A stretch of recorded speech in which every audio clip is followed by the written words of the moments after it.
That was one of the worst movies I've ever seen. Can I just say? It's not going to be easy to award popcorn for that, Farrago. But I think, on balance, the sarcastic Mexicans take it.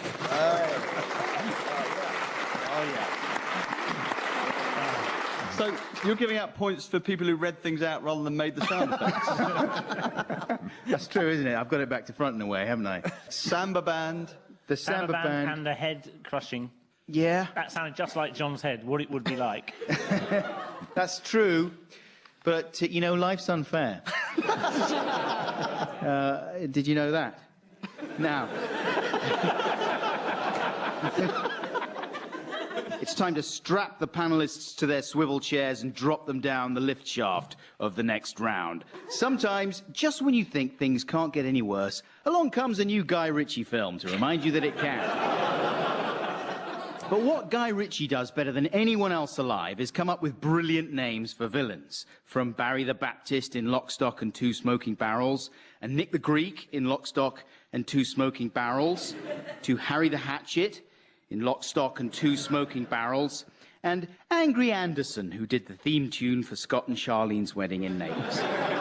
So, what the panel must do for this, our final round, is to come up with some names for new Guy Ritchie villains. I'll start with you, Andrew. OK, well, plenty of men in those films, but I think there should be a female nemesis called Mad Donna, who's like this psychotic old lady with scary hands. I've also got a series, they hang around together, Fill the Hole, who is he's a workman. Jack the Car, he's a mechanic. And then Bogart the Joint, who is he's a student. But together they've got everything covered and they can do odd jobs. John, who are your villains? I'd like to see Billy the Kettle.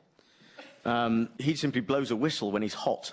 That's his sort of skill. Jimmy the Nail. He's bent and has a face like a welder's bench. He's got crocodile shoes. He has got those. Yeah. Little Jackie Paper. He murders dragons. Only people who remember Ed Stewart's Junior Choice going, right. Does he live by the sea? He does, yeah. In a land called Honolulu, as I. Well, he's going to get knifed! Let's move on to you, Will.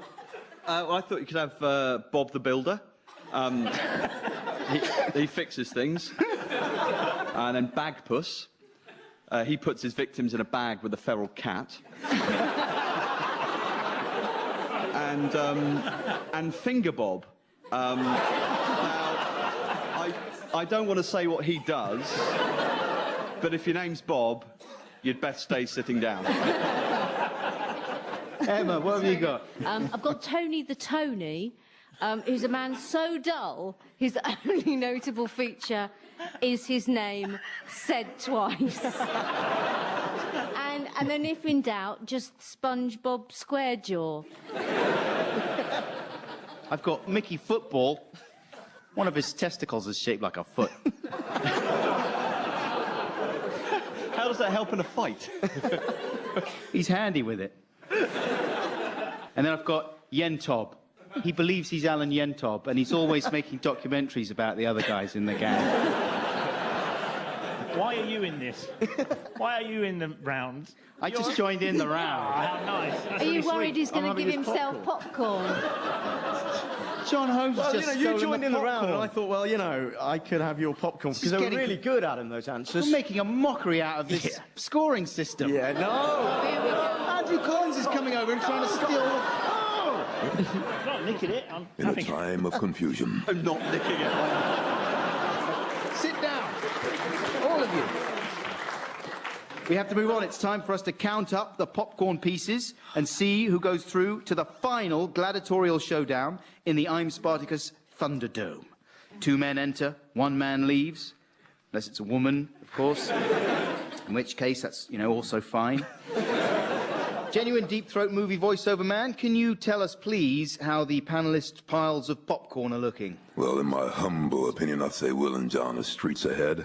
I think you two have been nibbling too much. The standout pile of popcorn is clearly Will Smith, so it looks as if you're going to be going head-to-head with Jon Holmes, who also has a very impressive pile.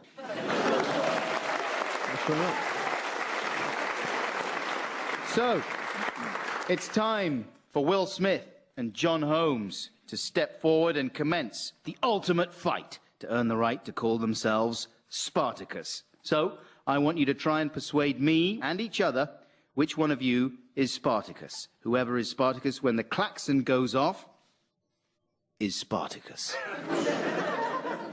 I hope that's all clear. Good. Let the games begin.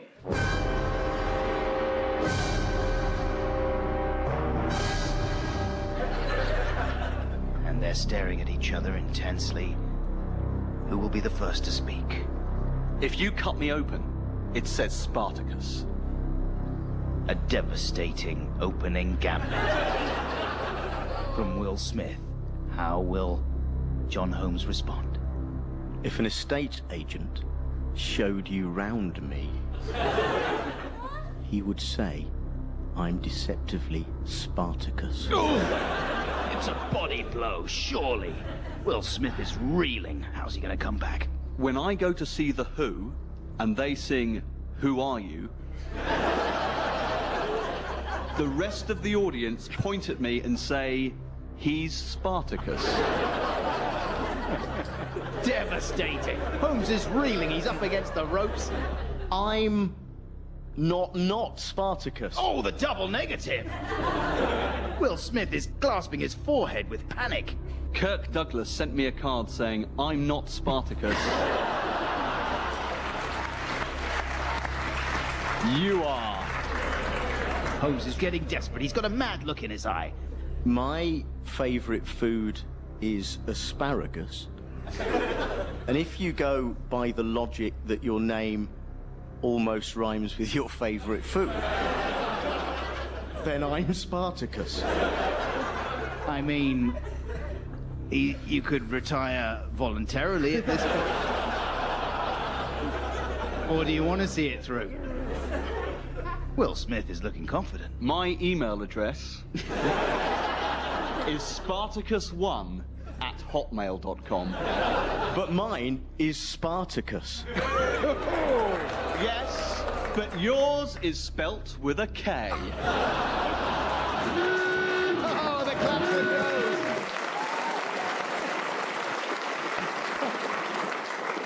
And when the klaxon went off, Will Smith was currently Spartacus. I therefore declare that the winner this week is Will Smith, who is entitled to say, I'm Spartacus. and that's it for I'm Spartacus this time. Thank you very much to our genuine Deep Throat movie voiceover man and to our panel. And listeners, of all the quizzes in all the world, we're glad that you walked into ours. That's a wrap. Good night. I'm Spartacus was written and devised by Jon Holmes, with key grips Tony Roach, Kevin Cecil, Andy Riley, and Andy Hurst, with additional best boys Gareth Gwynn and Luke Roberts. It starred a full supporting cast of Adam Buxton, Jon Holmes, Will Smith, Andrew Collins, Emma Kennedy, and genuine Deep Throat movie voiceover guy voiced by me, Red Pepper. Mr. Buxton's hair was supplied by production coordinator and stunt double for Mr. Holmes, Elaine Wigley. And the chief panelist wrangler and producer was Ben Walker.